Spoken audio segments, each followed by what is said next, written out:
பரிசுத்த கூட்டத்தை கடவுள் தெரிந்து கொள்ள போகிறார். கடைசி நாட்கள்ல 3 விதமான கூட்டத்தாரை தெரிந்து கொள்ள போகிறார். அதுல முதலாவது கூட்டம் பரிசுத்த கூட்டம். பரிசுத்தம் இருந்தாதான் அந்த கூட்டத்துல நாம சேரணும். நம்முடைய ஜீவிய பரிசுத்தமா இருக்கும், நம்முடைய செயல்கள் பரிசுத்தமா இருக்கும், நம்முடைய பேச்சுகள் பரிசுத்தமா இருக்கும், நம்முடைய பார்வைகளில் பரிசுத்தம் இருக்கும். பரிசுத்தம் ஒண்ணுதான் நம்முடைய அலங்காரமா இருக்கணும். வேற எந்த அலங்காரமும் இருந்தாலும் கடவுள் ஏத்துக்க மாட்டார். நம்முடைய கிறிஸ்தவ மெய்யான ஒரு மெய் கிறிஸ்தவ வாழ்க்கையில் பரிசுத்தம் மட்டுமே மெய் அலங்காரம். வேற எந்த அலங்காரமும் அலங்காரமே அல்ல. அது ஆண்டவருக்கு முன்பாக அது ஏற்றுக்கொள்ளப்படாதது. ஒரு மெய் கிறிஸ்தவர்களின் வாழ்க்கையில் பரிசுத்தம், உள்ளம் பரிசுத்தமா இருக்கு. உள்ளம் பரிசுத்தமா இருந்தால் தான் ஆலயமாய் மாற முடியும்.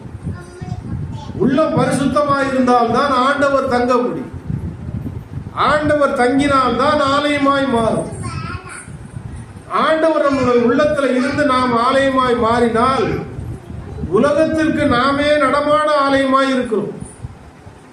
பிறர் பார்வையில் நாம் நடமாடும் ஆலயமாய் இருக்கும் பொழுது பிறருடைய பார்வையில நம்முடைய செயல்பாடுகள் வித்தியாசமா இருக்கணும்.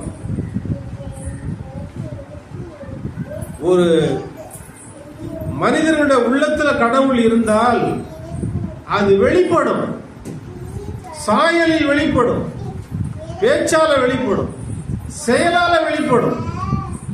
ஆகவே இப்படிப்பட்ட காரியங்களில் நாம் பரிசுத்தத்தின் மேல் பரிசுத்தம் அடையும்படியாக நம்மை நாம் அர்ப்பணிக்க வேண்டும். சபை ஆராதனையில கலந்துக்குங்க, சத்தியத்தை கேளுங்க. எந்த அளவுக்கு சத்தியத்தை உங்கள் செவிகள் ஏற்றுக்கொள்ளுகிறதோ உங்கள் உணர்வுகளின் வழியாக உள்ளம் பரிசுத்தம் அடையும். செவிகள் ஏற்றுக்கொள்ள தயங்கும் பொழுது செவிகள் வழியாக உள்ளத்திற்குள் செல்லாமல் இருந்தால் சத்தியம் விடுதலையாக்காது.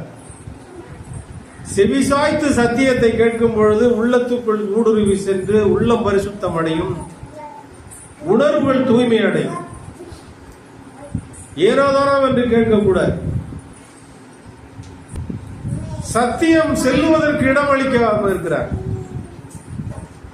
சத்தியம் ஒரு உள்ளத்துக்குள்ள சென்றாதான் அது செயலாற்றும், மனிதர்களை மாற்றும். மனதை புரிந்துதான்